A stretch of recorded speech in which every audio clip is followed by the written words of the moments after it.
श्री गुमान सिंह डामोर जी।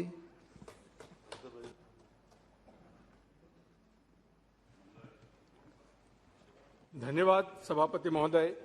मैं सड़क परिवहन और राजमार्ग की रुपये 1,99,108 लाख की 108 लाख करोड़ की मांगों के समर्थन में खड़ा हुआ हूं। महोदय, मैं आपको बताना चाहता हूं कि हमारे देश में कुल कितनी सड़कें हैं। हमारे देश की सड़कों की लंबाई है 58,90,000 किलोमीटर।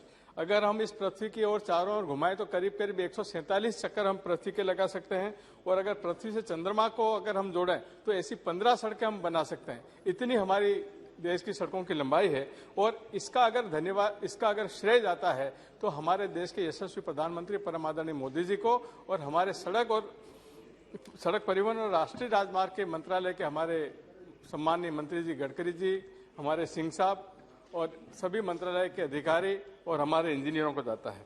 इसका जो सड़कें हमारी है उसका जो सबसे मुख्य कारण है कि हमारे जो तकनीकी मापदंड है वो उच्च स्तर के तकनीकी मापदंड है। पहले अगर आप देखेंगे कि 2014 के पहले जो हमारी सड़कों के मापदंड थे वो इंटरनेशनल स्टैंडर्ड की तुलना में कमजोर थे। उसके कारण हमारी सड़कों में वो मजबूती नहीं आ पाती थी जो अभी है।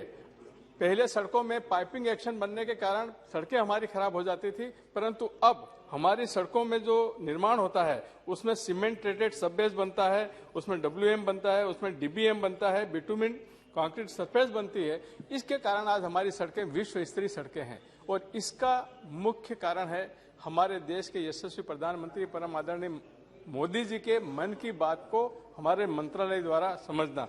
मैं इस जो हमारा बजट है इसकी बहुत सारी खासियतें हैं, उसके बारे में मैं बताना चाहता हूं कि हम लोग बहुत तेजी से सड़कें बना रहे हैं।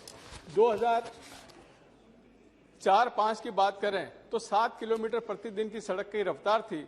आज हम 37 किलोमीटर पर आए हैं, और आने वाले समय में जो हमारा लक्ष्य है वो 50 किलोमीटर प्रतिदिन का है। और हम अलग अलग मापदंड की सड़कें बना रहे हैं। हमारे गांव की सड़क अलग है, प्रधानमंत्री सड़क अलग है, नेशनल हाईवे अलग है, स्टेट हाईवे अलग है, मेजर डिस्ट्रिक्ट रोड अलग है। तो इस प्रकार से विभिन्न मापदंडों की सड़कें बनाने के कारण आज हमारी कनेक्टिविटी एक अंतर्राष्ट्रीय स्तर की बनती जा रही है। मैं सभापति महोदय आपको बताना चाहता हूं कि जो हमारी बजट में जो सबसे अच्छी खासियत है वो ये है कि हमने प्रधानमंत्री गति शक्ति योजना को जगह दी है, और ये प्रधानमंत्री गति शक्ति योजना करीब 16 मंत्रालयों को लेकर बनी है, और इसमें 7 इंजन के हमारे कार्यक्रम होंगे। और इस प्रधानमंत्री गति शक्ति योजना के कारण हमारे किसानों को फायदा होगा, हमारे व्यापारियों को फायदा होगा, हमारे उद्योगपतियों को फायदा होगा, हमारे यात्रियों को फायदा होगा, हमारा माल का परिवहन को फायदा होगा। और ये जो हमारी सड़कें बन रही हैं, इन सड़कों के निर्माण में जो सबसे बड़ी बात है वो सुरक्षा की बात है। हम ऐसा नहीं कि आंखें बंद करके सड़कें बना रहे हैं। आज हमारे पूर्व में जो हमारे एक्सीडेंट होते थे वो एक्सीडेंट हम मिनिमम कर रहे हैं।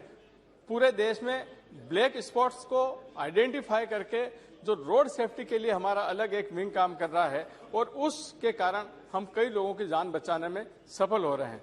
आज जो हमारा बजट है, इस बजट का तो मेरा अनुरोध है कि ये पूरे सदन को एक स्वर में, एक मत में, ध्वनि मत से इसको पारित करना चाहिए, क्योंकि इतना अच्छा बजट अभी तक नहीं आया है। आगे और अच्छा आएगा। मैं इसके साथ साथ मेरे क्षेत्र की जो मैं कुछ सुझाव देना चाहता हूं।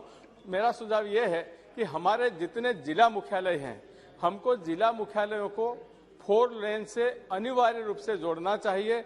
हमारे जो ब्लॉक हेडक्वार्टर हैं, तहसील हेडक्वार्टर हैं, उनको 4 लेन से जोड़ना चाहिए। अभी जो प्रधानमंत्री सड़क हमारी बन रही हैं वो 15 टन 20 टन की कैपेसिटी से बनती हैं, परंतु अब जो ट्रैफिक उसके ऊपर चल रहा है तो उसको डिजाइन में परिवर्तन करके उसको 80 टन तक लाना चाहिए। इसके साथ साथ मेरी कुछ मांगे हैं, उस मांगों के संबंध में मैं आपको निवेदन करना चाहता हूं कि हमारे दिल्ली मुंबई जो ग्रीन एक्सप्रेस वे निकल रहा है, 8 लेन एक्सप्रेस वे, इस 8 लेन एक्सप्रेसवे जो मेरे लोकसभा क्षेत्र के रतलाम के पास से गुजर रहा है, तो मेरा आपके माध्यम से अनुरोध है मंत्रालय से कि मल्टी मॉडल लॉजिस्टिक पार्क की स्थापना रतलाम में की जाए। हमारा रतलाम से झाबुआ और अलीराजपुर को 4 लेन से जोड़ने के लिए भारतमाला 2 में आपने रतलाम से झाबुआ को सम्मिलित किया है, परंतु झाबुआ से अलीराजपुर को सम्मिलित नहीं कर पाया, वो टोल रोड होने के कारण। तो इसमें भी कोई माध्यम निकालकर इसको जोड़ दिया जाए। दूसरा, हमारा रतलाम और इंदौर रोड को पेटलावत से बदनावर तक इसको 4 लेन से जोड़ने से हमारी अहमदाबाद से सीधा हम गुजरात को शॉर्टकट से जा सकते हैं, इसको जोड़ा जाए। बड़ौदा से खंडवा नेशनल हाईवे घोषित किया है, परंतु इस नेशनल हाईवे का निर्माण का कार्य अभी शुरू नहीं हो पाया है, इसको शीघ्र शुरू किया जाए। और इसके बीच में मेरे लोकसभा क्षेत्र का जिला मुख्यालय अलीराजपुर आता है, इस अलीराजपुर को अनिवार्य रूप से बाईपास बनाया जाए, क्योंकि अभी जो नेशनल हाईवे गुजर रहा है वो अलीराजपुर शहर के बीच में गुजरने से यहाँ पे काफी एक्सीडेंट होते हैं, दुर्घटनाएं होती है। इसलिए इन दुर्घटनाओं को टालने के लिए अलीराजपुर में बाईपास बनाना जरूरी है।